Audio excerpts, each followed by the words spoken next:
मित्रों, एक समय की बात है जब देवर्षि नारद नारायण का जाप करते हुए वैकुंठ में आते हैं। तब वे भगवान श्रीहरि और माता लक्ष्मी को प्रणाम करते हुए बोले, हे प्रभु, आज मैं जब पृथ्वीलोक पर भ्रमण कर रहा था तब देखा कि कुछ स्त्रियां अपने पति के साथ सुखपूर्वक जीवन जी रही थीं, तो कुछ स्त्रियां विधवा बनकर अत्यंत दुखी जीवन जी रही थीं।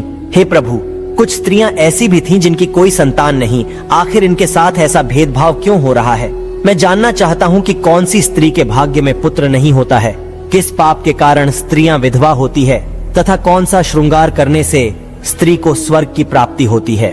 कृपा करें और इस भक्त की दुविधा को दूर करें। तब भगवान श्रीहरि कहते हैं, हे नारद, आपने समस्त मानव जाति के कल्याण हेतु महत्वपूर्ण प्रश्न किए हैं, किंतु एक स्त्री के मन को समझ पाना किसी के भी बस की बात नहीं है। आपको इस प्रश्नों के योग्य उत्तर देवी लक्ष्मी ही दे सकती है। हे लक्ष्मी, मैं आपसे निवेदन करता हूँ, आप हमारे परम भक्त देवर्षि नारद की जिज्ञासा को शांत कीजिए और उनका मार्गदर्शन कीजिए। तब देवी लक्ष्मी कहती है, प्रभु, आपकी आज्ञा से मैं अवश्य ही नारद जी जिज्ञासा को पूरा करूंगी। हे देवर्षि नारद, आज मैं आपको समस्त मानव जाति के कल्याण हेतु एक पवित्र कथा सुनाती हूँ। जो भी इस कथा को ध्यान से पूरा सुनता है उसे पापों से मुक्ति मिलती है। उस व्यक्ति के घर में सदैव मेरा वास होता, वहाँ कभी भी धन धान्य और स्वास्थ्य कमी नहीं होती है, और मृत्यु के बाद उनको अक्षय लोक की प्राप्ति हो जाती है। मैं आपके सारे प्रश्नों के उत्तर इस कथा के माध्यम से देती हूँ। तब देवर्षि नारद कहते हैं, हे माता, मैं कथा को पूरा ध्यान से सुनता हूँ और मानव जाति के कल्याण हेतु इसका प्रचार तथा प्रसार करता हूँ। कृपा करें और आप इस कथा को कहें।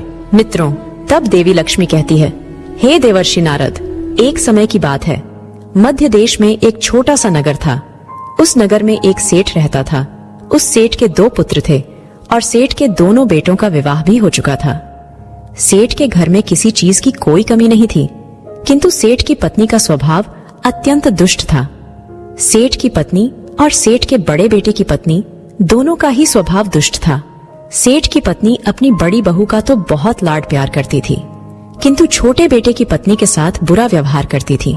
मित्रों, तब देवी लक्ष्मी कहती है, हे देवर्षि नारद, घर की सबसे छोटी बहू अर्थात छोटे बेटे की पत्नी बहुत अच्छे स्वभाव की, ईश्वर पर श्रद्धा रखने वाली पतिव्रता नारी थी। वह अकेले ही घर का सारा काम किया करती थी और गृह कार्य में दक्ष थी। इतना अच्छा स्वभाव होने के बावजूद भी उसकी सास उसके साथ बुरा व्यवहार करती थी, उसका हमेशा अपमान करती थी। इसके पीछे का कारण बस इतना था कि बड़ी बहू को एक पुत्र था और छोटी बहू ने पुत्री को जन्म दिया था। पुत्री को जन्म देने के कारण सेठ की पत्नी अपनी छोटी बहू को बार बार ताना मारा करती थी, लेकिन वह बेचारी कर भी क्या सकती थी। जो भाग्य में लिखा होता है उसके साथ वही होता है।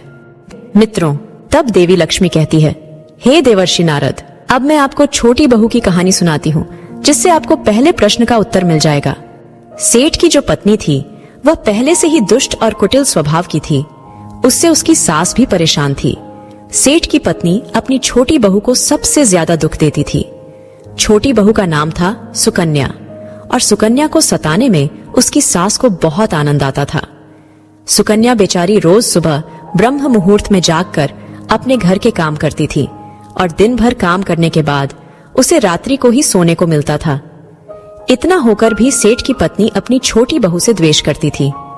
जब छोटी बहू झाड़ू लगाती तो उसकी सास आकर उसे ताना मारती थी कि तेरे हाथ में जान नहीं है क्या?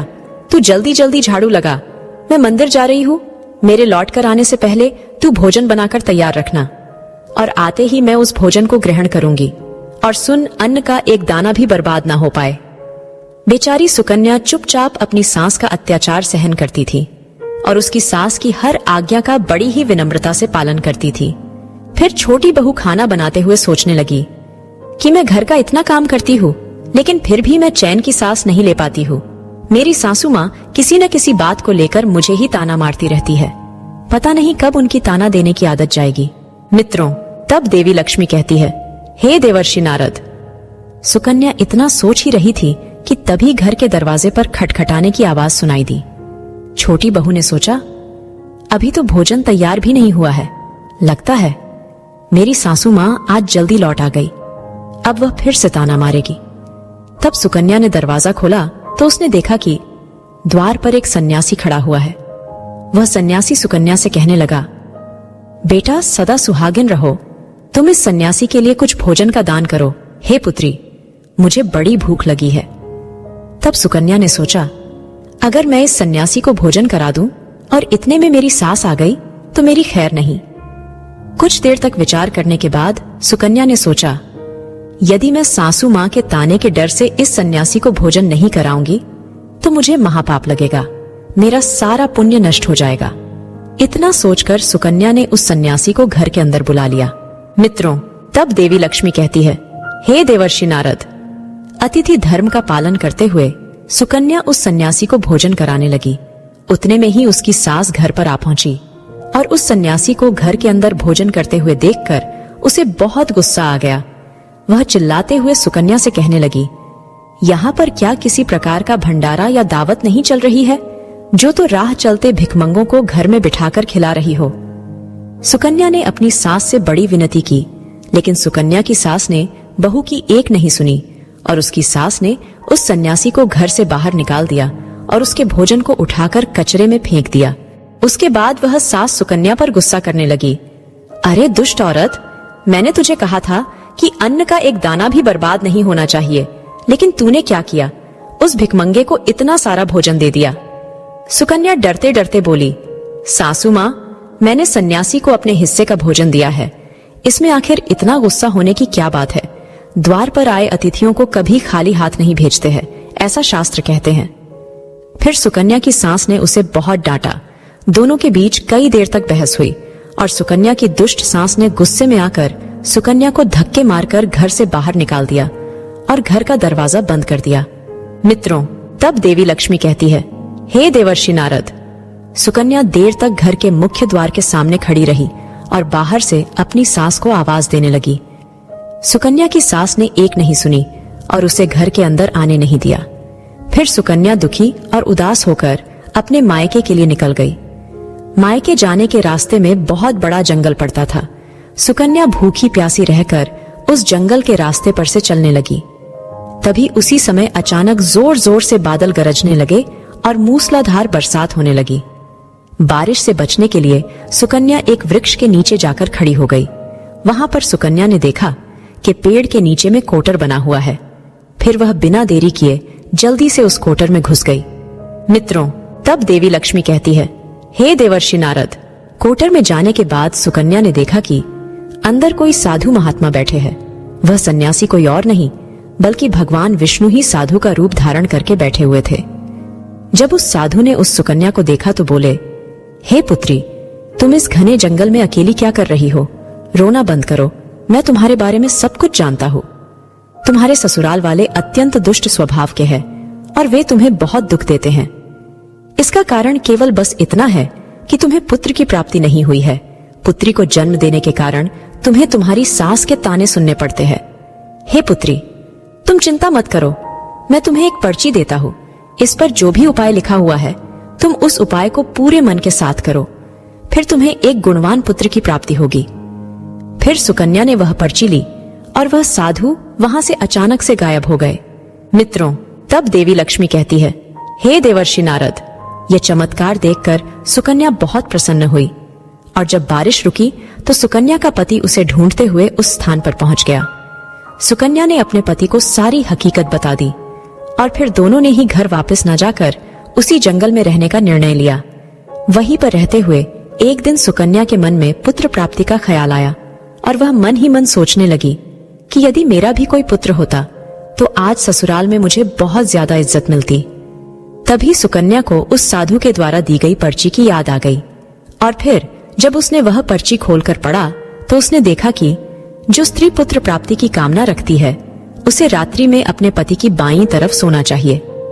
ऐसा करने से कुछ समय बाद में बाईं करवट लेटने से नाक का दाहिना स्वर और दाहिनी करवट लेने से नाक का बायां स्वर चालू हो जाता है। फिर जब पुत्र की इच्छा हो तो उस स्थिति में मिलन से पहले यह निश्चित कर लेना चाहिए कि पुरुष का दायां स्वर चलने लगे और स्त्री का बायां स्वर चलने लगे और उसी समय पर गर्भधान किया जाना चाहिए।